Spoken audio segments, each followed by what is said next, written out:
How to fix no internet connection error on TikTok.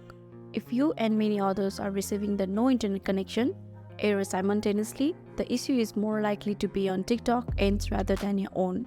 That it may just be a case of waiting for TikTok to fix the issue, but generally it does not take too long. But if you are the only one who seems to be experiencing the issue or the error message is persisting, here are some things you can try.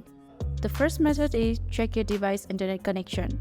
If other apps on your device also can't connect to the internet, then the issue is likely with your device connection to the internet or with the source of internet connection.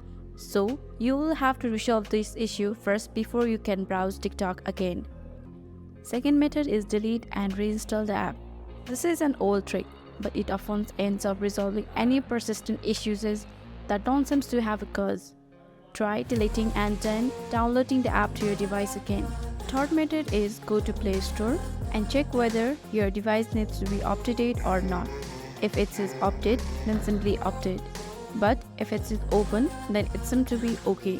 By trying these methods, if you are still getting the error, then you can contact TikTok support via either Twitter account or a help center so that they are able to help you resolve the issue. So that's how you can fix no internet connection error in TikTok.